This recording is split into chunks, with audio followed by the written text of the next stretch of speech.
Aloha there, friends, and welcome to another fantastic episode here on Bad Beards Podcast. It's a show. We talk about all the things, and today I'm bringing you Kyle Benedict.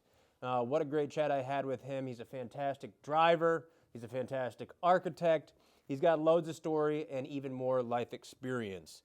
So I'm excited to share what we got today, and I look forward to what's coming next. Hope you guys have been enjoying the show, and let me know. Reach out. Let's have a little chit chat.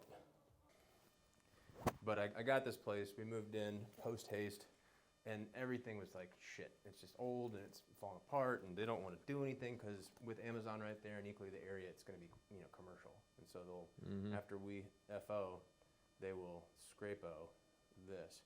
And so anytime something's wrong and I complain, they're like, "Are you sure?" And I'm like, "Yeah."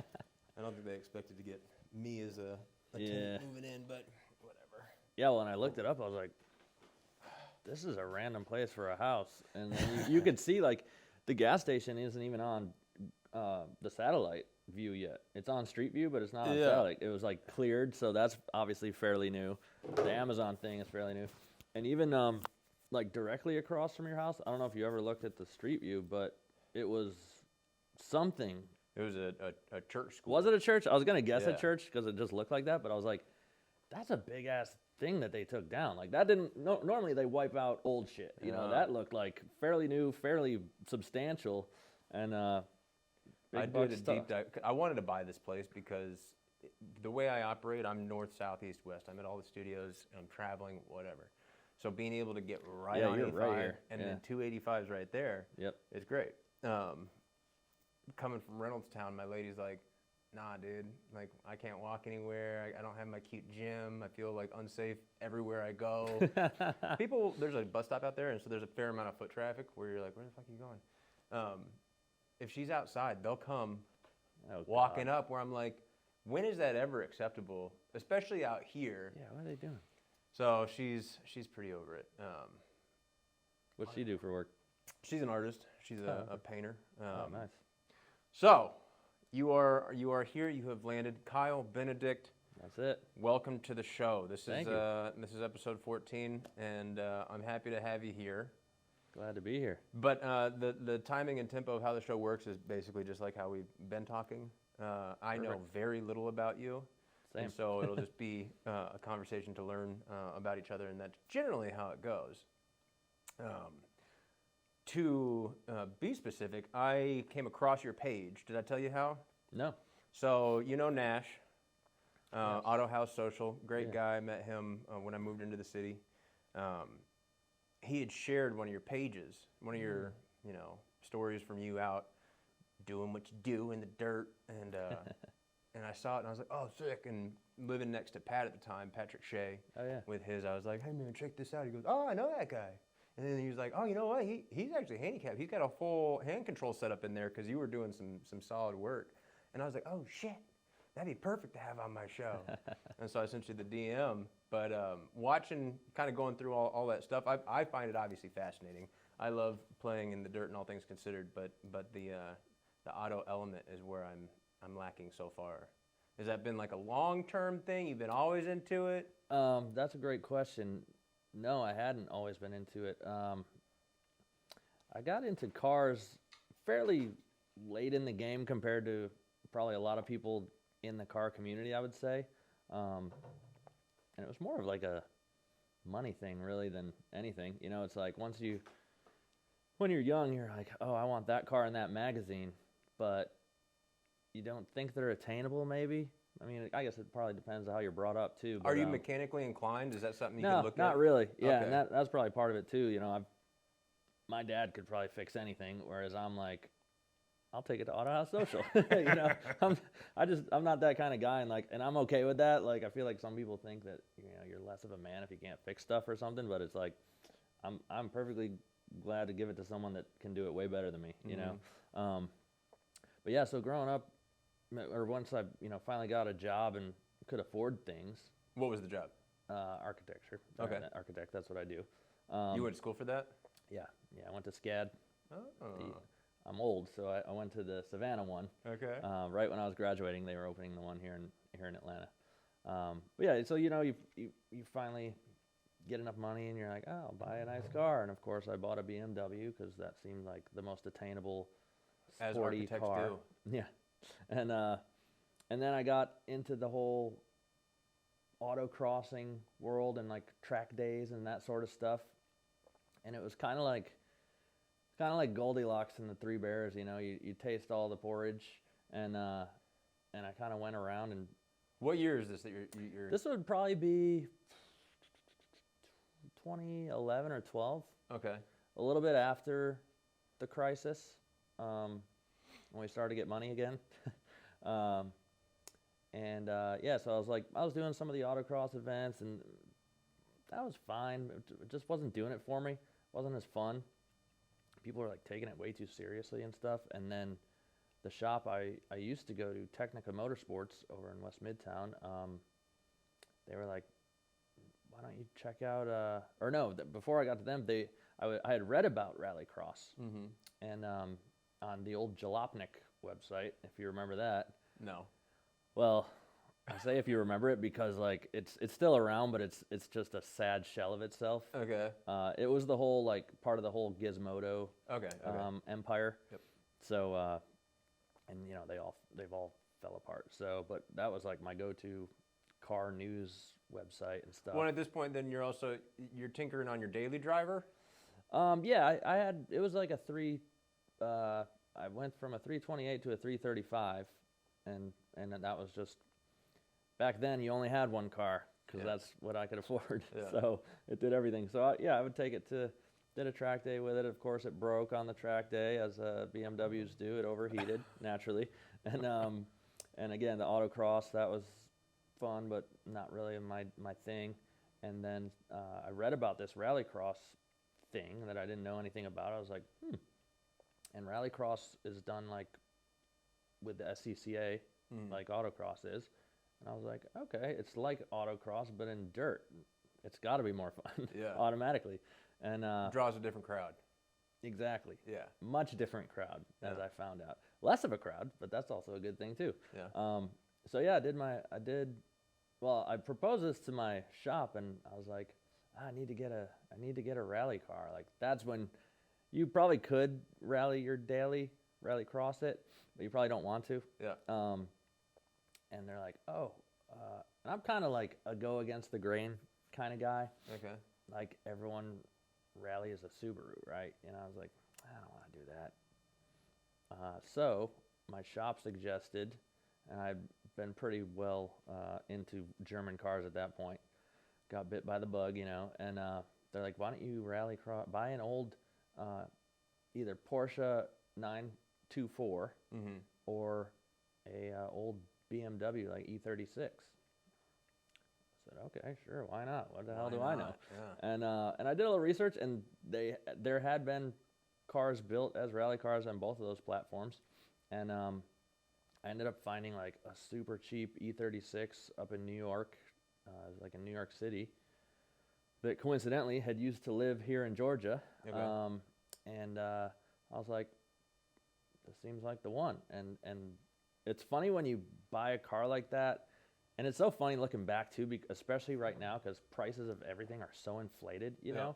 Like the prices I bought those things for is a fraction of what they're being sold for now, which is silly because they're now 10 years older and probably more beat up, and people are just thinking. You see my truck out there? Yeah. On your way in? That's my truck from high school, 2005, and it's spent years. I was in California, and it spent years like on Kelly Blue Book is like $1,500, and the last couple of years it's like $8,000. I'm like, oh my god, okay. Yeah, that's exactly how it's going. Right. It's like what happened? But yeah, I think I got that thing for like $2,500, and you're kind of nervous to tell the seller what you're gonna do with it, and he seemed like he was like, you know, this older professional. I think he was a financial guy or something. And I was like, this guy probably doesn't want to hear I'm gonna just trash this thing.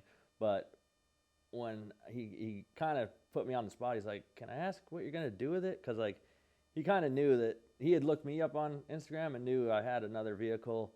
I might have had 2 vehicles at that time, and he knew I wasn't just buying this to be my daily driver. Yeah. And I was like, oh, actually, gonna do rallycross with it. He's like, well, that's fucking awesome. I was like, all right, cool. This guy's cool. Because I was like afraid he wouldn't sell it to me for some reason. So, so that's kind of where it started. And me being me, I guess I'm a little impulsive. I built this whole thing before I'd even competed in one rallycross first because I was afraid to bring another vehicle. I contemplated getting a rental car to do to do it, and someone had actually done that too and wrote about it. And I was Well, like, what is it to so for your hand controls? Is that like a really like difficult setup, like, or is it just like swapping in and out? No, so there's a lot of different systems, to be honest, and I have a couple in my vehicles depending on what Like car it commercially is. available, or always one-off made by somebody? No, they're all commercially available. It's fitting them into the car is the difference, really. Right. So it comes down to what they call permanent controls or temporary controls. And so the Cayenne out there has permanence in it, and that's you get them installed by a professional installer. They hook up, they mount to your steering column, so they're always in a fixed position. They hook up behind your pedals, which is great for if you have a spouse or valet. Anyone can drive the car without worrying about them being in the way. That's definitely the biggest advantage of those. And they can be mounted in different positions, and there's different systems for gas and throttle. So like that one is you pull it back for gas and push it forward for brake. Some you twist down for gas and push forward for brake. Is it a mechanical process, or is it like digitally going in and? No, it is mechanical. The brake is always mechanical. There are some now where the throttle connects to the ECU of the car. I've had so many issues with that. I don't think the technology's there yet, based on the reliability. I mean, even outside of hand controls, I think they're still dog shit. Yeah. Like not having that tactical response Yes, is no bueno. I in my agree, opinion. 100%. Yeah. And so when I got these installed, I was like, don't give me those last ones I had. They're horrible. Yeah. So that's the permanent setup, and again, there's a couple different systems for that. The temporary ones, you can swap from vehicle to vehicle. I actually prefer those for almost all my vehicles. And you're probably like, well, why don't you put them in all your vehicles? And the problem is they're so simple. They're just two metal sticks, for lack of a better word, with a handle on each, and they just clamp over your pedals. So you loosen them up. There's some butterfly screws. Loosen them up enough to get them over the pedal. Tighten them down. That's it. Yeah. Problem is, they're only so big, and so certain pedals on vehicles are either too thick or too tall, and the hand control won't go over them. And so that's why I don't put them in all my cars. Otherwise, Well, I would. and I didn't check out your rig just yet. But what is that? You got the steering wheel, and then your two poles with like a lever system, or is it just like what's right hand doing, what's left hand doing? What are you doing? So on that one, your hand, one hand is always on the wheel. You never want to take your hand off the wheel. And then the other one is on your hand control, and the hand control. That's why the hand control does both. And I think with a system like that, it's helpful that it's opposite. So you can't like panic and like accidentally hit the gas and when you mean to hit the brake. Right. So that it goes opposite direction. But that also doesn't let you do burnouts, which is a little annoying. Yeah. But the sticks, temporary ones, you can hold it's basically a knob like that you put your palm around, so your thumb is free, and your thumb just does the throttle. Got That's it. So it's a thumb. Okay. So I'll push, and they're connected, so one stick's not over here and the other one's not like that. They're connected enough with like a little loop type thing, so they don't spread apart, but you can operate them independently. Right. Yeah. So I can hold the brake down, and then I can push the throttle to do a burnout per se. Yeah. Or whatever the case may be. But also it's just super simple to do it with my thumb. Well, and equally, you're out rallycrossing. That's how you can kick out your back end. Yeah, and exactly. yeah. It's definitely, it's still tough doing it all one-handed, and you got to set them up just right too. That like you don't want to push the throttle all the way in, and it hits your that link that puts them together, and then you're not getting full gas. So you have to like spread them out enough and adjust them just right that you're able to do a little bit of both at one time, and even like do a little trail braking if you need to. So it's about as close as I can get to what an able-bodied person would be able to do, but it's still a challenge when it comes to like left foot braking per se. Right. And especially in a competitive environment, it's still a little tough to do that. But I move them fast enough that it's close enough. So.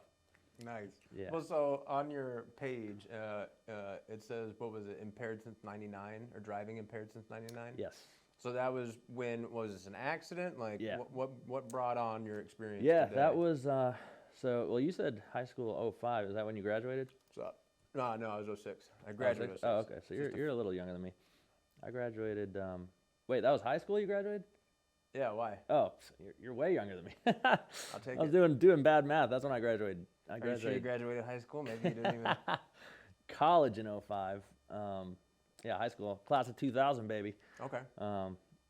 But yeah, that was, so 99 was when I had my accident and got in this bad boy. And that was a snowboarding accident, actually. Ooh. Yeah. So I'm from upstate New York. You're like, what is it, And, Sonny Bono? No. Way cooler. There you go. And I was like Mr. Extreme Athlete growing up. You know, I was From Atlanta originally? no, from New York, born and raised. Oh, okay. Upstate, just outside of Syracuse. Okay. It's like right in the middle of the state. And yeah, I played like the mainstream sports, but you know, once I got a little old enough, and that was right around the time when X Games was just coming out, the very first ones. And yeah, I was like, at one point I wanted to be an Olympic mountain biker. Oh shit. Yeah, had a full suspension mountain bike that I had to earn with my allowance that my parents paid for, I guess, and then I had to earn it. But so there was mountain biking. I was basically mountain biking and BMXing in the summer. I just loved doing jumps, and then in the winter I was snowboarding, and loved that. Man, both those sports. I mean, it's a very like free feeling and liberating feeling of just either riding mountain bikes down a hill and just catching air, and same thing with snowboarding, really. Yeah. Yeah, so then February 27th, 1999 was the day I had the accident, and I basically went off a jump, and to this day I still couldn't tell you what happened. It was like I don't know if like I can't remember because my brain has blocked it out because it was like such a traumatic thing, Right. or if like something weird actually did happen, like, because what I do remember is going off a jump, and like in lining up for it was perfectly fine, just like I've done a million times. I was a very well experienced snowboarder. It wasn't Very like, proficient. You yeah, know. it wasn't like my first time on a mountain or anything. Right. And I'd gone off, or I'd lined up this jump, and I went up it, and like then there's like nothing, and then I remember being inverted and like looking up at the sky, and being like, this isn't right. And you were by yourself at this Yeah, stage? yeah. It was an interesting day because, I mean, should I tell you the whole story? I guess we Hit got me, time, yeah. right? That's what we're doing. So the whole story is I High on peyote, Yeah. going down the mountain. I woke up that day and it was like, where are you from? Florida. Okay, complete opposite. Yeah. So you don't know anything about this life up there in the I have Northeast. snowboard pants on underneath my overalls because I'm cold. Smart. Yeah. Smart. Yeah. So in the Northeast, like, and it's especially like Syracuse, we get lake effect. You've probably heard in the news before. No. Lake effect is like, it comes off the lake, like the snow, the warmth of the lake Right. combines with the cold air from Canada, Okay. and it just gives you these crazy storms. That you And- like. That's a good thing. Yeah, tons of snow. Right. But it's cold as shit, Yeah. and High we- amounts of condensation. oh yeah, Yeah. exactly. And we basically get this shit for like 4 months, and it sucks. I mean, it's great for snowboarding, but otherwise it's just miserable, cold, and everything. But occasionally you'll get this like one perfect day in the middle of winter, such as February 27th, 1999, and it was like, and the thing about that is it's like 45 degrees, okay? Which is probably what it is right now here in Atlanta, and it's freezing and it sucks. But when it's 45 degrees and you've been dealing with 20s, it's amazing. Like, Shorts and a t-shirt. and I'll tell you how crazy it is. I wore a t-shirt to the mountain that day, just a long sleeve t-shirt. Cool guy. Yeah, just a cool guy. And so, I wake up and I'm like, oh my God, it's beautiful out. And it was a Saturday. You call your friends, you're like, yo, fresh Called cow. all my friends. Let's go. Every single one. Nobody could go.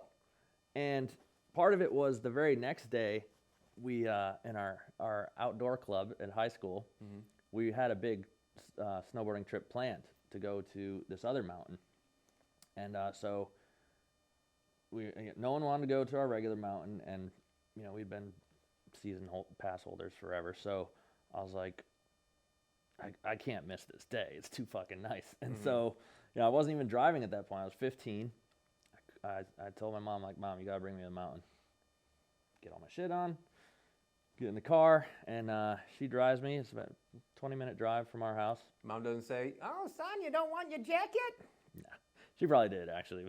I tuned that out, of course, being a teenager. And, so we get out there, and she drops me off, like, pulls me right up close to the lift, this little drop-off area, and I'm getting my board out of the trunk, and I remember her saying, like, I have a bad feeling about this. Freaking moms. Freaking moms, man. And, she had dropped me off snowboarding a million times before. Never said that once in her life, and this is the time she says that. And, of course, my response as a 15-year-old, I said, don't worry, Mom, I'm awesome. I literally said that, like, 4 words. Don't worry, Mom, I'm awesome. And proceeded to walk right up to the ski lift. Now, probably the worst part of this story, particularly for me, is I get on the lift. Again, the sun's shining. It's warm, mid-40s. And I'm just like salivating at the whole mountain because the weekend before there had been a border cross competition where you race down identical whatever it is, lines on snowboards, and there's jumps and everything like that. Like moguls? Kind of, Okay. yeah. Like they're hauling ass? Yeah, Okay. yeah. It's a 2-person race. I know I think it's border cross. Might have the lingo wrong, but it's a 2-person race, and it's not necessarily moguls like that, but there are jumps and like curves and all that shit. And then there had also been a big air competition, this big ass tabletop jump, and that was right under the lift. Mm-hmm. So I'm looking at that. I'm looking over there. I'm like, what am I gonna go on first? Like, this is amazing. Perfect freaking day. All my friends are so stupid. They're not here. Kid rocking the headphones. Yeah. So I get up to the top of the lift, and I'm carving down first run of the day. Just perfect. And then I come up on the tabletop jump that was right under the ski lift. And another weird thing is that I always sized up a jump first. You go past it, see how big it is. That kind of tells you how much speed you needed, and then you go up and hit it the next time down. Right. I didn't do that for this. So this time. was your first run. First Oh, run that's of great. the fucking day, dude. And then, like I said, I hit the jump. Who knows? Maybe I blacked out. Maybe some weird thing happened. Maybe I just don't remember because it was traumatic. See the sky. Next thing I know, I'm in an ambulance, and that was that. And you're with it in the ambulance at this point. They're like, hey, what's your name? You're like, fucking Carl. Yeah. All I remember in the ambulance is the fucking ride, just like going over every bump and like it hurting, my back hurting really bad. I'm like, my back really hurts. At this point, can you feel your legs? I don't remember. You I'm don't sure I remember? couldn't because like I couldn't move. So I in mean, shock, just going and Yeah. just everything sucks, and you're Yeah. just okay. Yeah, the only 2 things I remember from going off the jump on was being in the ambulance, and then I woke up in the middle of like a surgery. I mean, it probably wasn't the middle of surgery, but I woke up in surgery somewhere and like threw up, and that was it. And then it was 2 days later, and I was in a hospital bed. So yeah, the worst part for me is that I didn't even get to enjoy that day. Like I wish I could have crashed like later in the day. I had to crash on the very first fucking run. Yeah. So that kind of blew, and it happened so fast. Like my mom wasn't even home from dropping me off yet. I mean, she was probably just down the road. And Wait, and forgive me, I don't know because I'm a Florida guy. Clear Is up. that like you're 15, you're up on a mountain, you get a pass? Do they have like emergency numbers for you? Do they have like, are you on file? yes, definitely for season pass holders. They They were probably saying it's that awesome guy. yeah, Call his that mom. awesome kid. Yeah, so they called my house and my dad was there, and they didn't really give a too detailed info. They said, your son is hurt. They're bringing him to the hospital, and they probably didn't know the extent of it either. So my dad's just thinking like I broke my ankle or something, and no, that was a big life-changing event. So yeah, so that was that's the story of how I got in that thing, and then Well, so 99, you transition into. Do you call it 2 wheels or 4 wheels? Because it's like 2 big wheels, 2 little wheels. yeah, I think it's still 4. We'll call it 4. So 15 into 16, now like you're in a chair, but you're like, I'm still getting my license. Was that the transition that you like with the going against the grain kind of guy you are? You're like, let's figure it out. Yeah, and they had a program at our hospital back home, a driving program. So let's see, I was in the hospital for like 3 months, which is pretty wild to think. Was about there any back like then. optimism, or they were like, No, they I mean, on my end and probably my friends and family, there probably was a little bit, because so when you get in a spinal cord injury like this, there's 2 things it can be. It's either complete or incomplete, and what that means basically is if you sever the cord completely, or you pinch it, and it doesn't sever, but you can still be paralyzed. And that's actually what happened to me. Was I have an incomplete spinal cord injury. so it's still attached? Still completely together all the way up and down. But again, when you have such a traumatic injury to that point, and it pinches it, and then the swelling and all that stuff, it just the connections don't go. And it's the thing about spinal cord injury is like, and as I've learned throughout meeting a lot of people, especially here in Atlanta at the Shepherd Center and stuff, because I do play different wheelchair sports. Okay. Every single one is different, and it's wild. It's so freaking wild. Like, we know 2 guys who are quadriplegics, but they can fucking walk. That was my reaction. I'm like, wait, what? But they don't have like full dexterity of their fingers, and that's why they're quadriplegic, because it affects all their extremities. Walking, or they're walking? Yeah, they can walk. Like they could walk from here to my car and get going. And like you still qualify in the quad? Okay. Yep, because of what it affects, and like Well, so what are you called? Are you bi? What is it called? I'm not bi, bro. Hey, welcome to the I like podcast. women. You didn't know what you were walking into in my basement, huh? Yeah, you are awesome. Thank you. No, I'm just a paraplegic. So, but my injury level is basically at my sternum. So, and that's another thing. Like, every few vertebrae affects completely different things. Yeah. And like being here, I have no abs, and so I I can don't have any abs either right now. Man. That's cool. I can sit in my chair, and like if I put both my hands forward, obviously I'm offsetting it. But if I'm sitting straight up and I put both my hands forward, I'll just tip over. Like I have no core muscles to hold myself up. So it's pretty wild that the human body, and what things are affected by what, and how you can get from a walking quadriplegic to someone that's paraplegic and has no What feeling. is that like the wire and synapses that are going down through your spinal cord? Like, is that a neurological impedance? Like obviously there's a mechanical breakdown where the impact occurred, but then is there also a response neurologically that like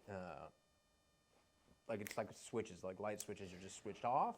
Well, Like yeah, if I get a little electrode and I stick it inside your brain at ab center, can I ping your ab, or is it like, no, that's not even connected anymore? That's a good question. I don't know. Because I have seen implants, where people are getting implants in their freaking heads now, which is terrifying to me. But it's happening, and then those people can. I don't know if the signals are actually still going through the spinal cord or they're going through the mechanics of the implant, because it's usually they're in some sort of those like robotic suits. Yeah. So I think the brain is saying walk, but it's telling the mechanics to walk now instead of it's going through the spinal cord. Don't quote me on that, but I think that's how it works now. So to answer your question, I think the mechanics are messed up, but so is the neurons, because that's the route to get to the mechanics. And then even still, like, so going back to complete and incomplete, I'll get spasticity in my legs, which, again, it's like I'm always on the wrong end of things that I wish I could just, like, in theory, you don't want to be an incomplete injury because, again, in theory, you don't want to be complete. Someone that's incomplete, 20 years from now, maybe there is a cure, and because you're an incomplete and the spinal cord isn't severed, like, in theory, you could be cured. But in reality, it sucks. You got to deal with like more shit. Like the spasticity and spasms are the worst, man. Like my legs, if you don't hydrate enough or you don't stretch enough, your legs go crazy. Like, I mean, I can when I get in bed at night, like they'll shoot out and like they'll shoot me back and stuff. I mean, they've got a whole life of their own. Yeah, they're wild. It's pretty nuts. And like even, and in the middle of the day, I might be wheeling down the sidewalk in the city. We know how smooth those are. And, just going over bumps, it will cause the legs to spasm, and they'll just be like this on my chair, and it's like completely uncontrollable. They're like, stop faking it, man. Yeah, exactly. Oh, you don't know how many people have been like, but are you healed? What? Yeah. You're like, amazing. No. It's a miracle. So there's a lot of nuances with spinal cord injuries and just dealing with stuff like that that most people don't know. And everyone's just like, you're paraplegic, you're quadriplegic, and that's it. That's kind of all we know. So there's just so much to it. There's a different bag for everybody. Big time. Yeah. Big time. Interesting. Yeah. So, but back to what you were saying, I took the driving program and I don't think people are natural drivers, but maybe they are, and I probably am and lean that way. Like my dad's a great driver, and he taught me how to be a good driver way before I could even drive. Yeah. I just learned a lot from him, and I didn't realize that until I drove with other people. And I'm like, Jesus, you're a terrible driver. And like, and sometimes I wish my dad didn't teach me stuff, because then I probably wouldn't have known any better. But like, for instance, one of my best friend's dad was an absolutely atrocious driver, and he would just be like, vroom, vroom, vroom, like just driving, like when you can just drive at a steady pace, he'd be on the gas and off the gas, on the gas. It was just like, yeah, it was like, but like that's something that no one else in the car ever realized. They're just like, yeah, we're just going to where we're going. I'm like, isn't this making anyone sick? Like, there's a better way to drive, right? Yeah. And it's just like little things like that, and so like I was pretty well versed in how to drive before I could drive, and I had driven around our yard a couple times, and probably one of my favorite memories. I was just telling someone this the other day was before I could even drive, I was playing Little League baseball. Yeah. Now we are going way off on a tangent here, but that's what podcasts are for, right? That's what it is, man. And we lost the game. That wasn't important. I had a really good game, though, but I was real upset we lost. And we were driving home in my dad's old Chevy S10, and we were probably like a mile from home. And he pulled over on the side of the road. He said, switch. And all my parents' cars growing up, they were all manuals. Right. So I had never driven a manual before, but I had watched him plenty of times. And I still had my freaking baseball cleats on, and I got in that thing and just put it in gear, and I'm shifting like crazy. My dad's just Didn't stall? dying. No, Oh, nice. my dad's just dying laughing the whole way home, even though it was a mile. And he called me at Mario Andretti for like the next month after that because he was just cracking up because I was just hitting that clutch and just shifting so hard every time. I'd be curious if, like you described, like, you know, some people just aren't naturally good drivers because I don't know that they enjoy driving. Like Agreed. the rudimentary experience of it, like the tactical feeling and sensation, the equally like the idea of just stepping on this to go faster or whatever that like translates to. And so those people that like, I have a buddy that came to LA, borrowed my truck because he's like, hey, I'm here on a job. And I was like, yeah, make yourself comfortable. Like, I want to help you out. One day I was behind him in my lady's car, my ex's, and he'd be speeding up, but the brake lights would be on. Oh, no. I'm like, this is an automatic. Just I'm like, riding the brake. I was like, what is this dude doing? Sure enough, it was because he was driving with 2 feet. And I was like, that's a thing. Don't do it in my truck. You know, whatever you do. Oh my God. Good for you. But things like that are just like indicators that like, oh, we're different dudes here. Like, Yeah. And even just the idea of driving seems like something similar like that. Well, I think every driver in the city is a testament to that statement. Like, I mean, you know, and there's nothing wrong with that. There's really nothing wrong with that. Like, I don't expect everyone to be passionate about driving. But there is a right way to drive and a wrong way to drive. And like, we should all at least try to drive the right way. I think. It'd be nice. It would make everyone's lives a lot better. I'm a huge like overthinker. And every time I drive, I overthink about how do we make traffic better? and it's like something I've been thinking about for like a decade now, maybe longer. It's just like, there has to be a better way. You're an architect, but would that be a civil engineer? Yeah. Are you guys like cousins? Yeah, ones that don't really talk, but yeah. there's some relation, there's some overlap, but yeah, it's amazing that, you know, some people just really don't care. They're just in a vehicle to get to the place they're going, and that's it, and it shows in some places. But yeah, so I took the driving course at the hospital, and I did take my driving test in a wheelchair and as a disabled person, and passed with flying colors, of course. I think they said I got the highest score of the day. And remember, this is back when parallel parking was a requirement. I don't know. Did you even have that in Florida? Yeah. Okay, just making sure, because you know they're getting rid of it now, apparently. For the test? Yeah. Certain states. Just because they said just go for it, wing it? Yeah. Apparently they don't care anymore. They don't think people do that anymore. I don't know what the logic is behind it, but yeah, I know some states are getting rid of that. You don't even have to parallel park anymore. But yeah, so I took the driving test, got the license, and been driving ever since. Look at you now. Yeah. So here in Atlanta, when you got into rallycross and all things considered, how many cars have you had over the years? So what's been that progression? Oh man, a lot. I started keeping track in an email to myself. Okay. I just list them every time I get. I think I'm almost up to 30 now. Oh wow. Yeah, a lot of BMWs. Are they all still running, or are there carcasses strewn about? No, I mean I didn't own them all at one time. Right. But yeah, they're all in various places these days, I would say. Some of them. Some are carcasses. I know that for sure. But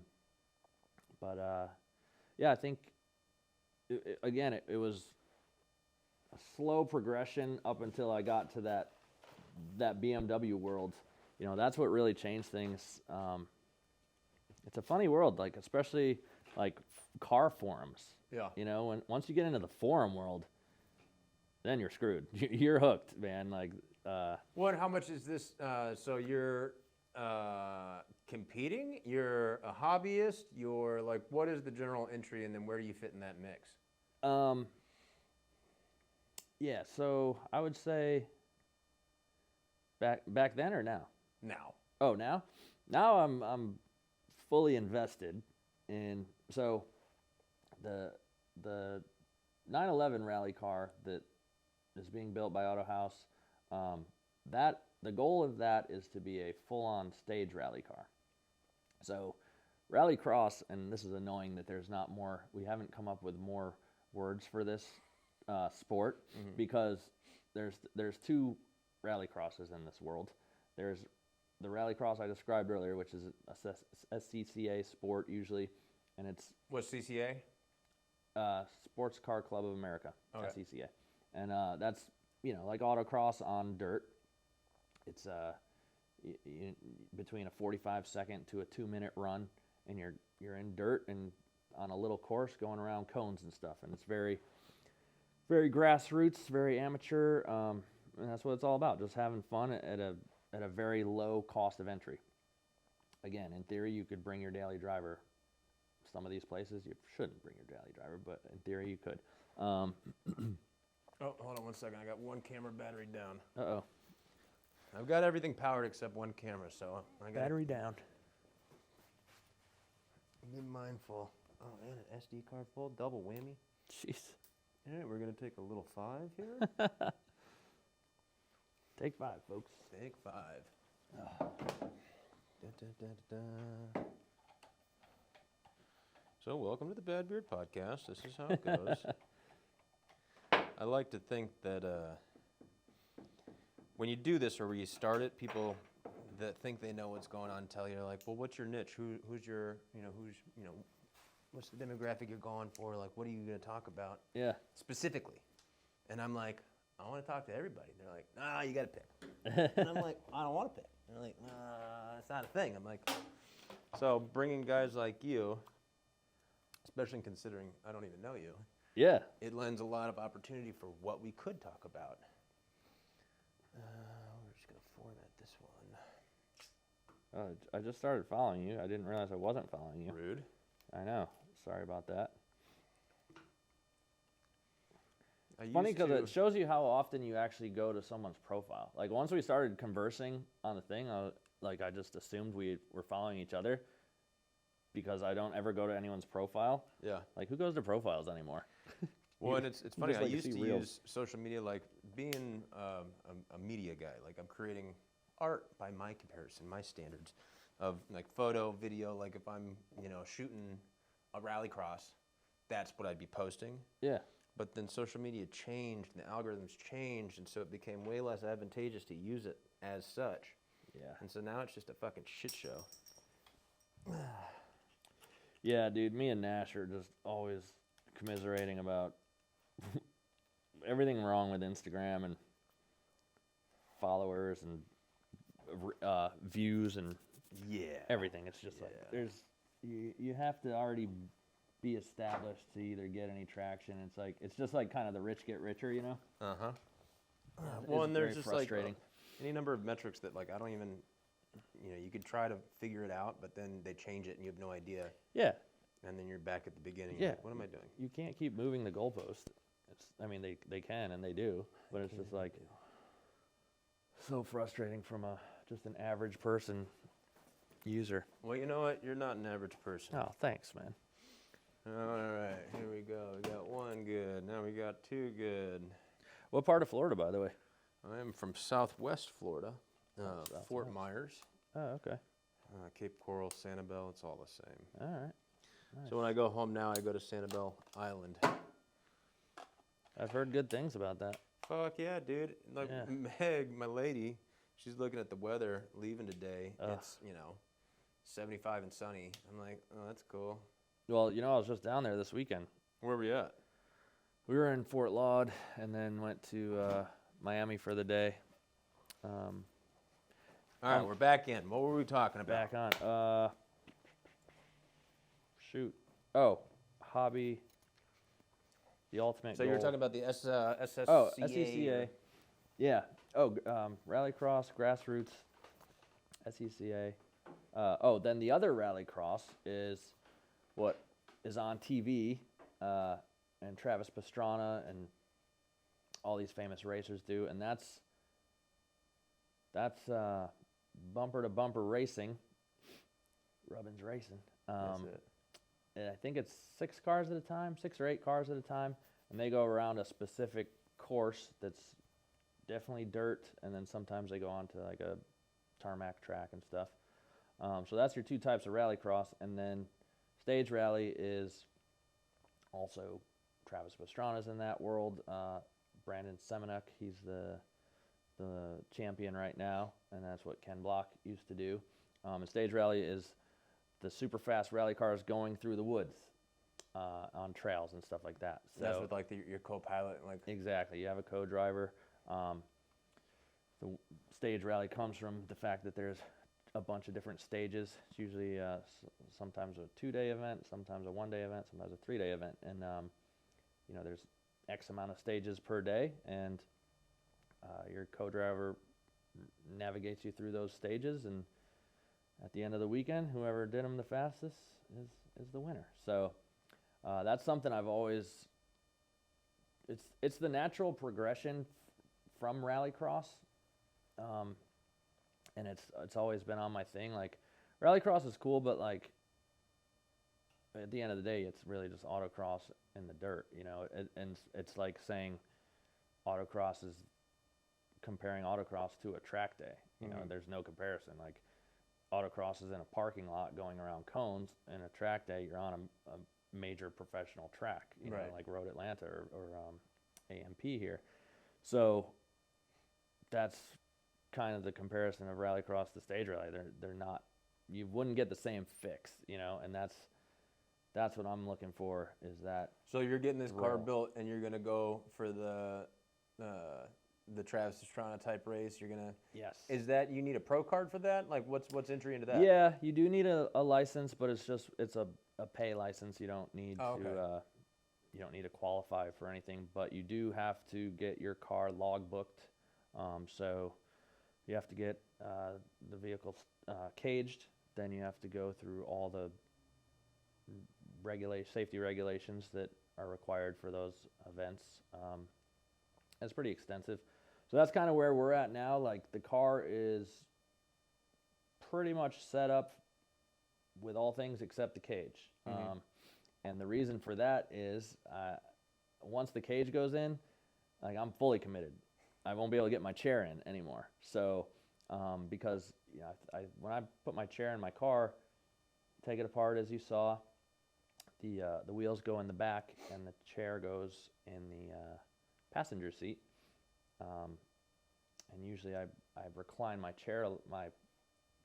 seat in the car a little bit to get the chair in. Right.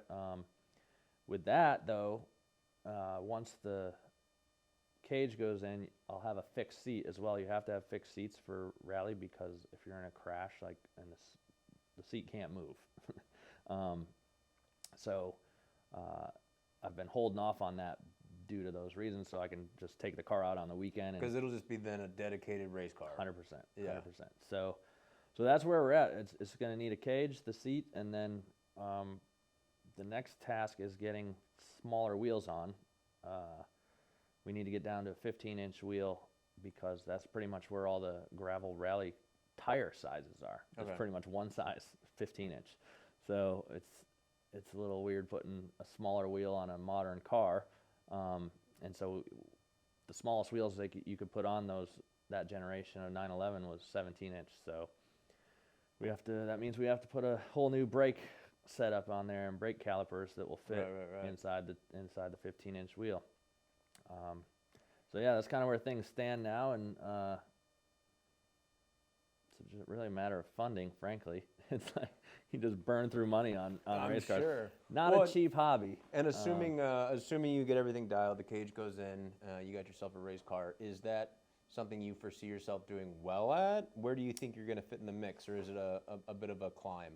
Yeah, that's a great question, because I don't really have anything to compare it to. I think I am a naturally talented driver, but that's a whole different element, really, that I have, again, no comparison to. I'll find out soon enough, because next month in February, I'm heading down to the Firm in Florida, which is Florida. Man, I always forget what that. It's an acronym, by the way. That's why I'm trying to think here. Florida something. Where's it at? It is in Stark. You know where that is? I do not. Dead center. It's probably an hour from Jacksonville in the middle. Oh, okay, a little more Yeah, north, so you're not going like west. Central Florida. Yeah, it's Central Florida. It's southwest of Jacksonville, Okay. but it's above Orlando and all that. So, yeah, I'll be going down there with. Do you know Lee Keene? I do not. Lee Keene kind of started the whole Safari 911 revolution, Ooh. which has gained a lot of popularity these days. In fact, Porsche themselves made a Safari 911 called the Dakar. But yeah, he kind of started that back earlier in the 2000s, I guess, with his own car, and now he has a 3-year wait list for people. Oh, is that he a want local these. guy? Yeah, he's here in Atlanta. We'll have him on the show next. Get him on. And great dude. He has a long history of racing in Porsche Motorsport, and Does he all sorts operate like an Auto House Social where No. He's just a one-offer, like you're going him for custom work specific to Exactly. that Yeah. model, that and, thing. And he himself doesn't build the cars. He has shops that do it, and each one kind of specializes in what they do, like body mechanics, Right. blah blah blah. So, but yeah, I got linked up with him through Nash and stuff at Auto House, and him and I are going to drive down to the firm together, as the firm is holding a rallycross event. Oh, cool.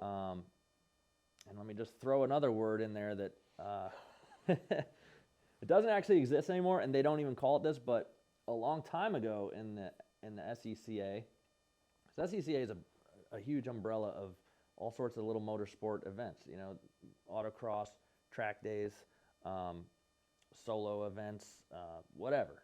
They've got a ton of stuff. But back in the day, they had this thing called Rally Sprint. Okay. Okay, Rally Sprint was the bridge between Rallycross, it's kind of lame, but still fun, and Stage Rally, which is a huge investment. Right. Rally Sprint would be maybe like a mile-long course. That's it. It would basically be like the equivalent of one stage, if that. And so it's a lot longer than just a little Rallycross thing. So you're getting more seat time, and you're getting more action through a cool course, a different course than just basically a dirt lot, which is what a lot of rallycross courses are. So the firm kind of has something like that. They don't call it that, but they have a fairly long course that Lee was telling me it's maybe 2.5 minutes long, which is a good amount of driving time for, I mean, even a track like Road Atlanta, you can get around in a minute 40 in just a regular daily car. Yeah, I usually hit it like in a minute 30 though. You know, big deal. Nice. On one of those, right? Yeah. So yeah, that I'm excited about that. I'm like super pumped, and I'll point you to this after, but they have an actual jump there. Ooh. Yeah, which terrifies Florida's most known people. for its elevation. Yeah, right. A lot of elevation change down there. But and Lee's hit the jump before, so this is all over social media of him hitting this, and what he builds are air-cooled 911s. I should have mentioned that. So it's all older Porsches. So you see this photo of just this airborne 911 going over this jump. It's freaking sweet. awesome. Yeah, and I believe he's got a couple of his customers coming up from Florida as well, and then another guy we know in Jacksonville that's got a Safari style 911. So there's going to be a lot of Porsches there, ruining all these Subarus parade. So, but that'll be a good test for me. And the cool thing about that is, like, you don't need a cage for that event. It's just kind of bring what you got, and they make sure it's a safe vehicle. But What do you ever hit him with? Like, what am I gonna get handicapped?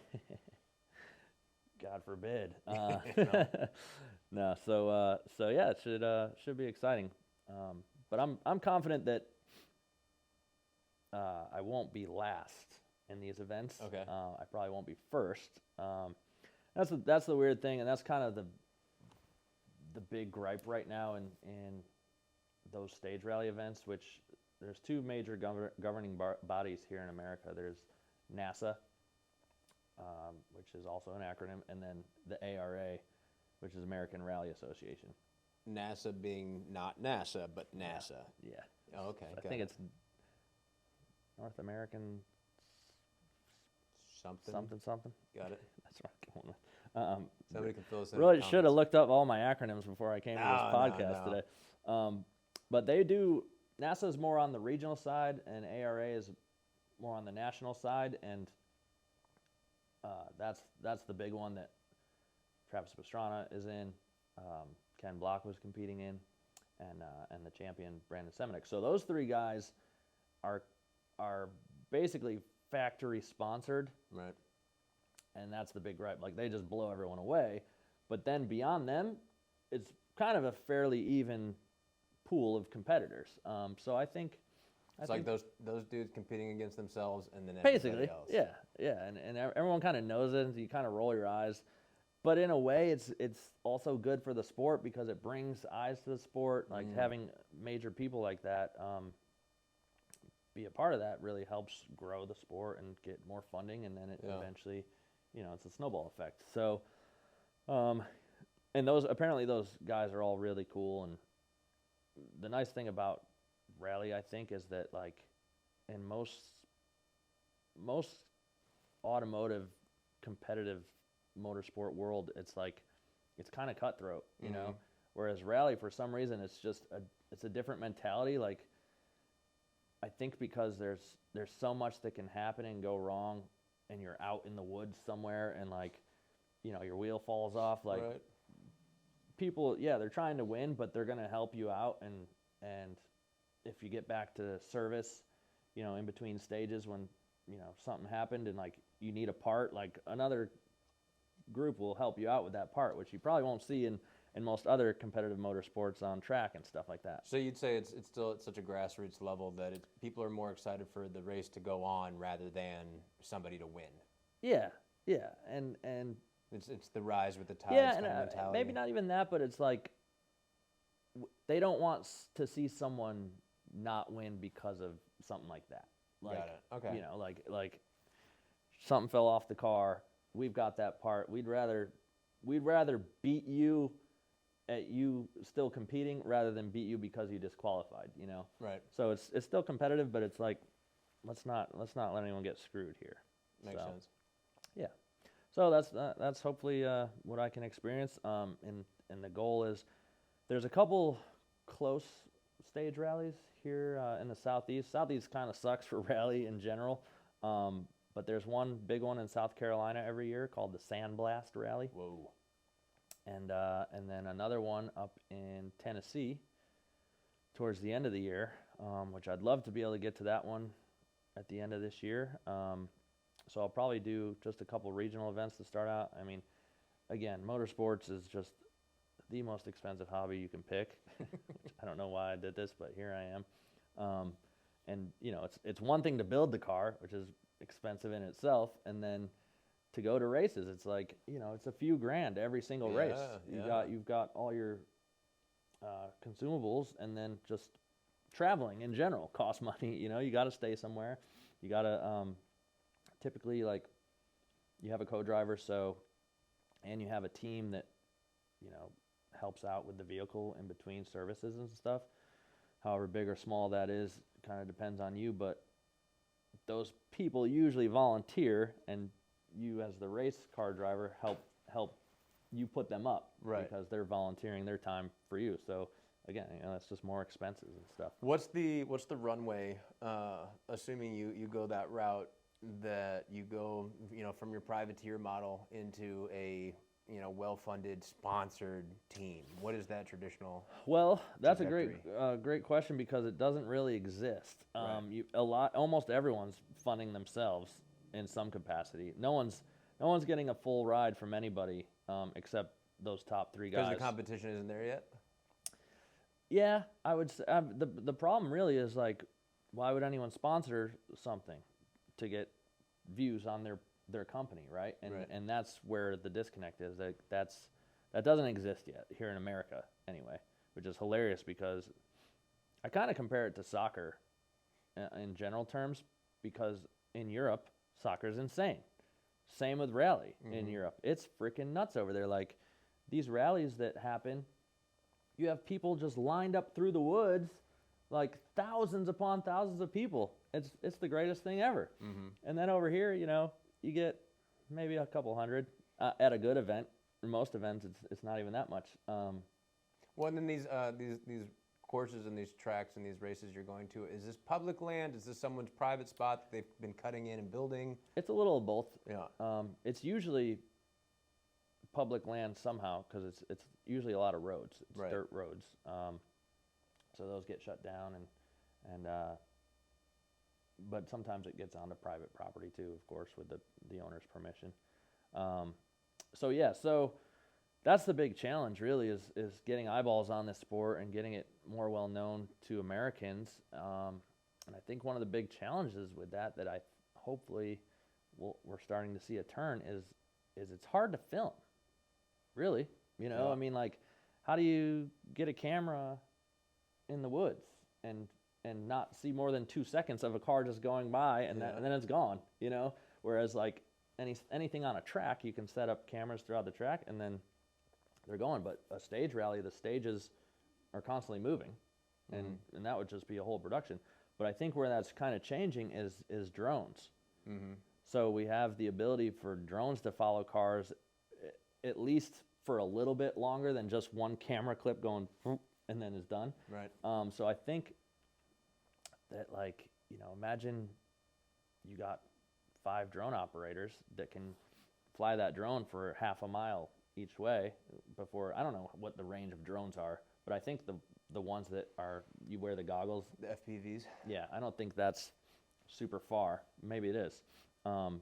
I would wager, this is not a thought I had considered before, but as presented from you, with the way technology just jumps by leaps and bounds, you can already with your DJI, whatever, have it in follow mode, where, you know, if you're on a bike Oh, yeah. or a car and it follows you, and Yeah. that's like at whatever speed is, you know, conducive to that thing. Once technology jumps, as it will, and battery technology and all that, 100%. there's nothing to say that each car wouldn't have a transponder that has its own drone following. Exactly. You know, exactly. That's exactly where I see things going. For Yeah. sure. For sure. Especially like you said, it's progressing so fast Yeah. that like that has to happen in the next 2 years maybe. Yeah, if the not technology is just like exponentially gets more advanced and equally gets cheaper and some more available. You know. Sooner. Yep. Oh, that'd be really cool. Wouldn't that be? Well, I mean, put me out of a job because I'm over here shooting shit, but I'm here for it. I'll watch. We'll find another way. Yeah. So I think that's one of the big challenges. But going back to the sponsorship question, yeah, I mean that's why it's not a hugely sponsored thing, and you're not getting competitors aren't getting full rides from, you know, major sponsors because it's just not there yet. Yeah. Again, besides those 3 guys, and all those guys are sponsored by Vermont Motorsports, which is the company that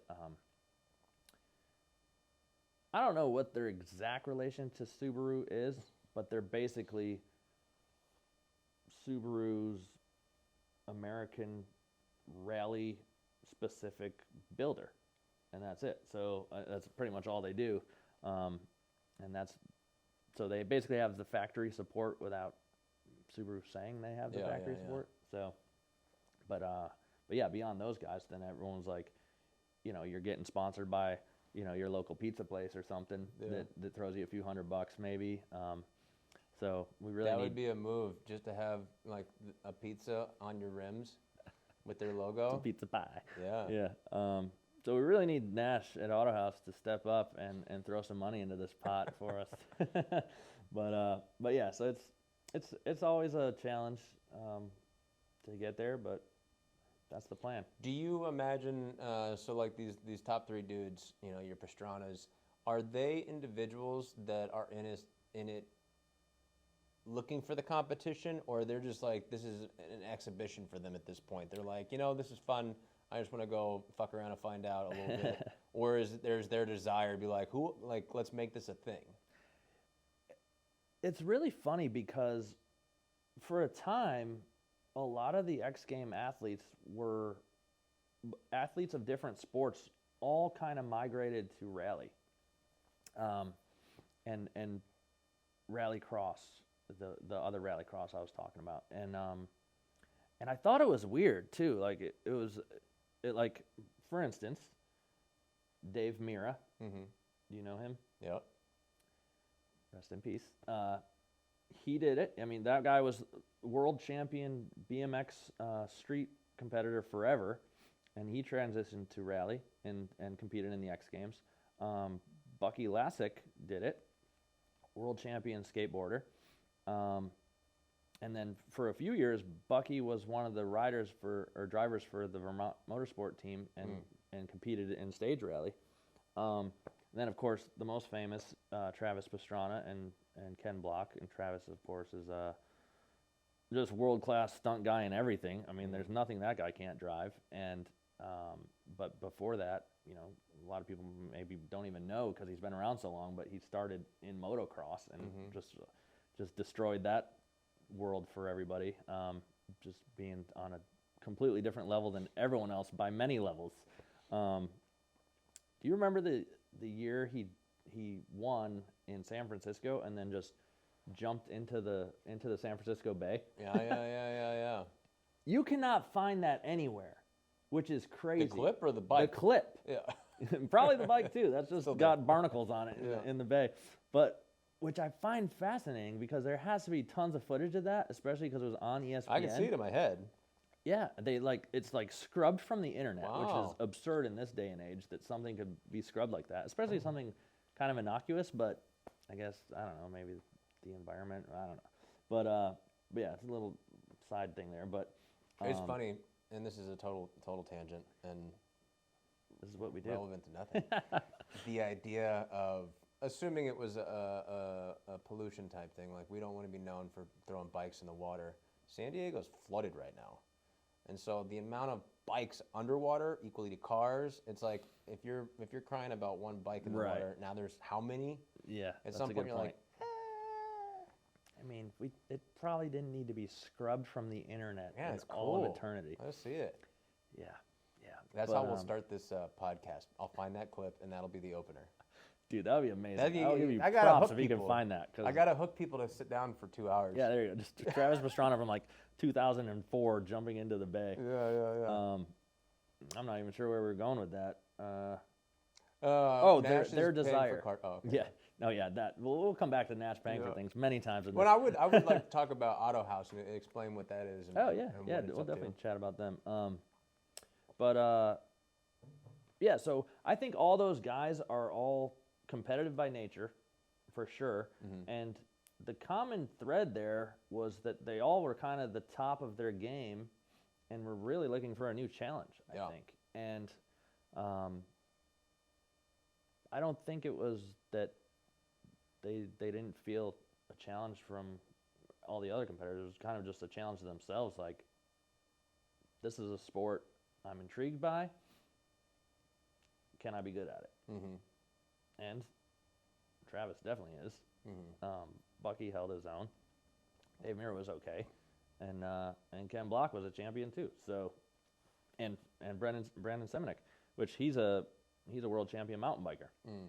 And then he transitions, and he actually does both. He still competes in mountain biking and does rally. So it's pretty impressive that these guys can do that, and they obviously have the.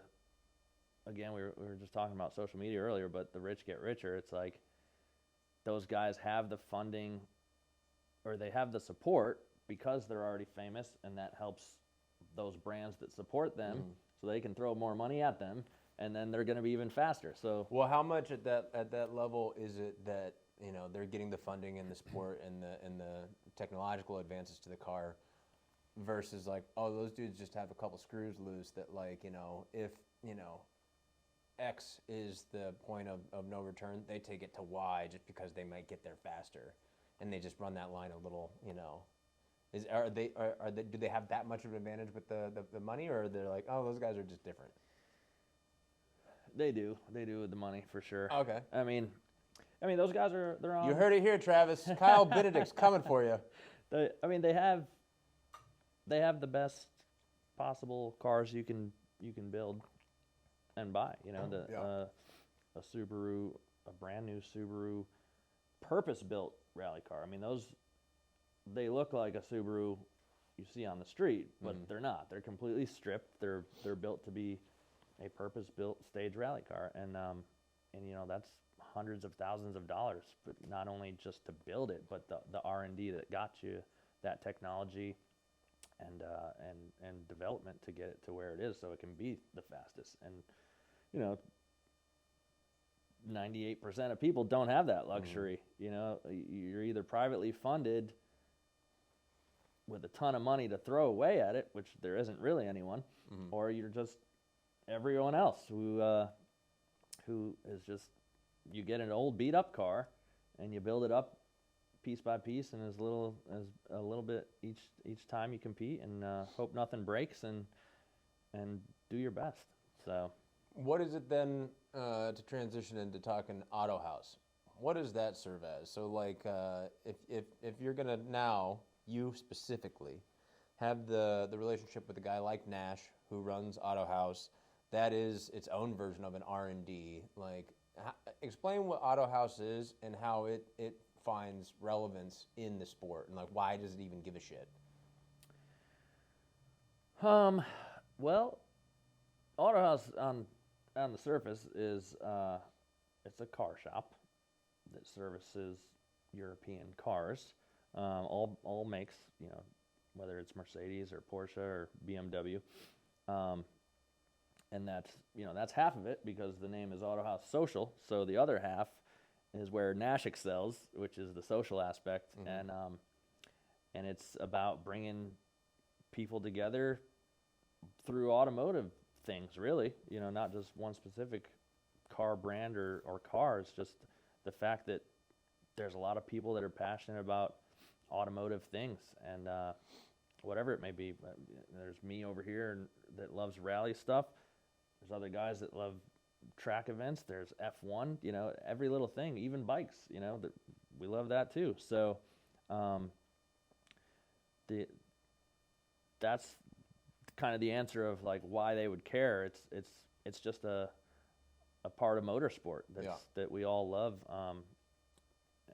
in the general term. And so it's just another aspect. And it's like Nash is very innovative in how he thinks about how to bring people together. And it's really impressive how he does it, because it's usually stuff I'll never think about, and I'm like, oh, yeah, that's a pretty good idea, which I hate to give him credit for stuff, but he does have some great ideas. And so, you know, we kind of came up with the pop-up lunch thing a couple years ago, which started as just a bunch of friends. Wasn't even a thing. We just met somewhere for lunch, and then Nash was like, what if we just do like a pop-up lunch like one Friday a month, and the idea was not to like announce it. The idea was just to announce it the week of, so it wouldn't be like a huge thing. It would just be like, if you can make it, you come by. And like the first one, there was like 60 cars, and it was cool because it's just casual. It's not a caffeine and octane, right? You know, and I'm not a car show guy, so I'm probably a little biased in reverse feelings about that. But that's not my thing. You know, I'd rather be driving and rather be. It is competing. interesting the number of times I've been to different experiences, events, shows, working, participating, whatever it may be. You know, there's the person that can go to, my experience being a bike show, let's say. They can sit and they can look at the bike and look at this detail and look at, like, I'm more interested in the person that built it and the relationship around the bike, right, and then using the bike. Like, I'm an experience-based, you know, that's my drive, is like doing the thing. Yep. I don't like to just like talk about it and look at it. And so sometimes these coffee and cars or these car show, like, I'm like, how many times are we gonna talk about, like, I don't. And so it's just funny, the different experience. And Nash, to speak to how I met him. Yeah. I was moving to Atlanta. I was new here, and I feel like I'm still new. And coming from Los Angeles, I was living just walking distance. You know, Race Service? Race Service is the name. Yeah, they're a media company, but they themselves are equally, you know, builders, fabricators. Like, they comprise themselves of several people, but they'll have F1 cars. They put together a lot of really cool shit. But they were my neighbors. And nice. So coming back from the gym, I could stop in, and they were really good at developing this social ecosphere. You're like, oh, we're launching this film. let's premiere it and have a pre-party over it at the garage that was very manicured, very, every detail paid attention to. But it was a lot of fun how much crossover it was from moto into auto, into Red Bull, into film, and it was just all together, and they did a good job. Moving over here, having come from that experience, and that's, are you familiar with Deus, the bike builders, Deus Ex, whatever, they have several different spots now too, but it's a similar thing. Coming over here, I was looking for that for myself. Like, where do I fit in here? And the things I already enjoy, how do I, whatever. And there's the bike night at the time. It was over at Victory, and Brother Moto was on its way out. Yeah. R.I.P. R.I.P. Yeah, and it exists in different forms now. And there's a few. What's it called? BFG, Bonus Family Garage is taking their place. Took the reins. Yeah, working with Jared from Brother, and so there's things popping up. But sometimes, like, I'll find myself in positions where it's more of that, like,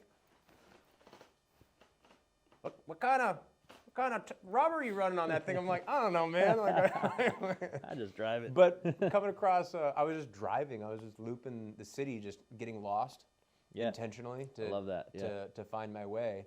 And I happened upon Auto House. Oh, that's funny. And it just jumped out at me because I was like crossing the street. I was like, what is that? And so I pull in on this bike, and so it's a business. They're just doing their jobs. Yeah. And I just like pull right up front park, and I'm just like, what's this? Peeking in the window. Because they do a good job. Equally, it had an aesthetic. Like, it's not just a garage where it's like covered in shit and stains and garbage. It's That's like, a big thing, this is a piece of art, which is like, I like the aesthetic of all things. Clearly, for a basement, everything has a attention. And so I just saw that. It brought me in, and then I met him, and equally was able to just be like, hey man, I just seeing what's up, and that was kind of the experience. And so to meet him and hear kind of his input on what he sees for the city, I think we see similar in that sense in the social spheres. Yeah, he's done some great events that it's just it transcends just the automotive side of things. I mean, I think he just likes bringing people together, and I think probably one of the greatest events he did back in the day that was before COVID, and hopefully he brings it back again, was the Automoto event. Well, how long have you been here? I'll say 2 years. Okay, so 2021 basically. Yeah, like I moved here like 2 weeks before the lockdown. Oh wow! And so I got here looking to like break into an industry, and everyone's like, "Go away, we're shutting down. We're shutting down." So I left for before that. So the Automoto event was awesome because he got the belt line to allow a bunch of cars to come on it, and he staged cars throughout the belt line. Oh, that's cool. Yeah, and it's like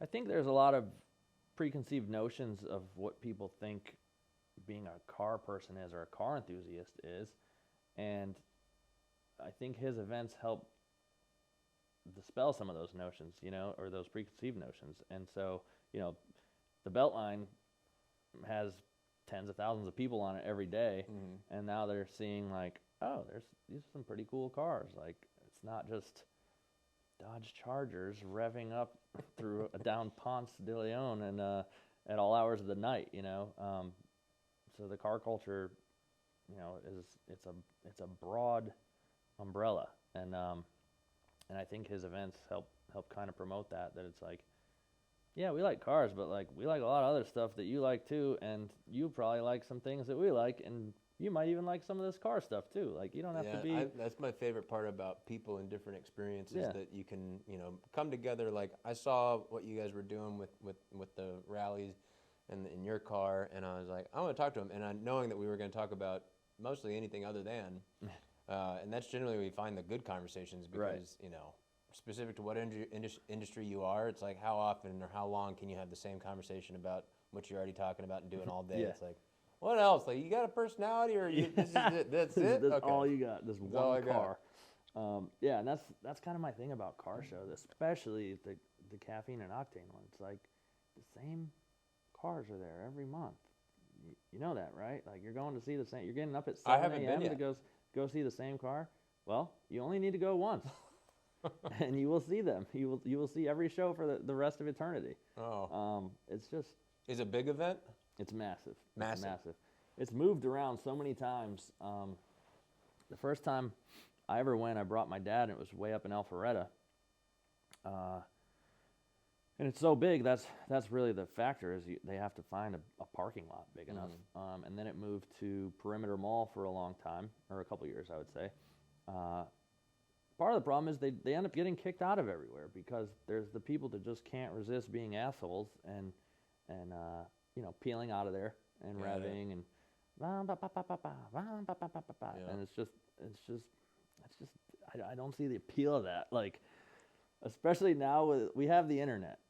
It's like I can see any car I want to see, and sure, there's a difference between getting up close and seeing it, but like most of that stuff, it's not at a level where it makes a difference, really, and it's not worth the difference. It's not worth getting up at 6 a.m. to walk around a bunch of brightly colored exotic cars. And maybe I'm jaded, and I take my Your car's pretty bright. it is, and it's not special. I wouldn't go see that at a car show.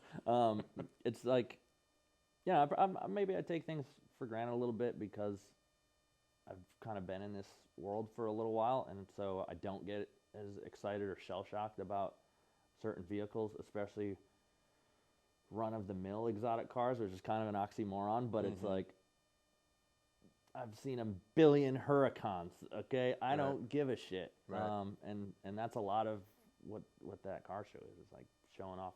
But then you get some like cool classic hot rods and stuff that you don't see every day. And I can appreciate that sort of stuff. I had a 69 Scout 800 for a while, and that was in the show one year. And that was pretty neat because they try and do a different a featured mark every show. Yeah. So Scout was the mark one year, and or one of the shows, and so I was invited to be a part of that and bring my Scout. So that was pretty neat, but for the most part, again, it's like kind of the same stuff every month. And Well, I mean, I'm sure that probably serves as people's, like, not church, but like community, that they're like, well, this is what we do, and I get to go see my buddy Jim and see how he's doing. Nice to have the kids. And it's just kind of like their like thing to do. Yeah. And another thing too is that there's a lot of young kids that I forget because I don't think I lived that same life as some people where that exotic car was like, I was like, holy shit, like there goes that exotic car. I was just like, oh, that's cool. That was a Ferrari 458 or whatever. But I think there's a lot of those kids that are there that drool over that stuff still. Yeah. And it's kind of like a cyclical thing. Like when you're in that age group, the people pass through that age group, but that age group is always there. And there's always those people that are like kind of fascinated and awed by that, and they might not ever get the chance to see those things anywhere else. Well, that was, in my experience, I know you're a little older, but it would be the Scholastic Book Fair. Oh, yeah. That you would go get the poster of, like, whatever car was like that you were like, it was like Dominique Moceanu from the 98 Winter Olympics or Summer Olympics, and then, like, a Maserati. Yep. Dude, I can't believe you had those, too. Oh, that's funny. I always laugh when I see an Instagram, like, meme referring back to the Scholastic Book Fair because I love that. I think everybody got those. That's one of those things where when you're Unless a kid, you don't know how to read, in which case I apologize. I'm sure there were plenty of posters for you there. When you're a kid, like you don't know that. That's one of those things where you don't know that everyone has it. You just might think like, oh, is this only in my school? Because like, why else would you know if it was somewhere else? But well, and consider the person that like, what do you do? Oh, I fold up bookcases and I take them school to school and then unfold them. Yeah. That's it. Like, that's a job. They could make like a horror movie out of that. Like that would be the killer, and he's always moving. And then the detective. Like a Goosebumps vibe. Yep. Okay. I was gonna say Goosebumps because that's what I always got. Like I had like the Goosebump row, every single one. I'd read those things in like a day.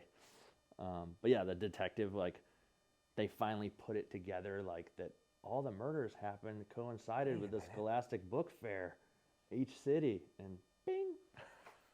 Let's write the script. Let's write. Let's Fuck the go. podcast. Let's Yeah, write the script. we're We're ready. gonna make We this. need Nash to fund that too. No, it's funding everything. Oh. The Bank of Nash. Well, we've been talking for some time. I'd wager it's probably been an hour and a half, 2 hours. But this is it, man. I really appreciate you coming on the show today, talking, and equally as it starts, I'm still learning what it is I'm doing, and so I'd love for you to come back. You're doing great. Thank you very much. Because I like to think I'll get better, and we'll have a different conversation, similar but different. And hopefully people will get a lot out of this. I do have folks on your way out, when you get mobile again, sign the table. Oh, awesome. So I can have you do that. And then equally, this is the part of the show where I can let you be very specific to our camera right here to say, what your social channel is, what you got going on specifically, what you might want somebody to give a shit about coming up. And it could be, firm or anything. Yeah, well, you can follow me on Instagram at driving impaired. That's driving_impaired. And we got a shout out to Auto House Social, of course, the shop that's built all my vehicles and supports me throughout this journey. And follow along. And like I said, we'll be at the firm next month racing with Lee Keen, and a lot of Porsches getting dirty. So you can't go wrong with that. Should be a fun time. Hell yeah. Well, and then tune in at some point where Lee Keen, Keen, Keen? K-E-E-N. Yep. Okay, I'll give him a Google. We'll have him in here next, and we can. That'd be amazing. We can hear how you did down at Firm. Yes. Right on. Awesome. Well, that's it, man. All right. Well, thanks, Sam. Appreciate it. Yeah. Glad to be I'll here. grab a marker for you. Yeah. You can Get your sign my sign table. on there. Yeah. And I got you a couple waters right there too, if you're thirsty. Oh, okay. How is it? So you see, I got this little space heater and a blanket for my little legs over here. Oh, is that what's under there? Hell yeah. I saw the blanket Well, since over you can't- something, but I couldn't tell what it I'm was. just jerking off underneath the table. No judgment here. Hey, man. You can't feel your legs, so like at some point, are you just like getting cold and you're like, fuck, I wasn't paying attention? I was getting chillier.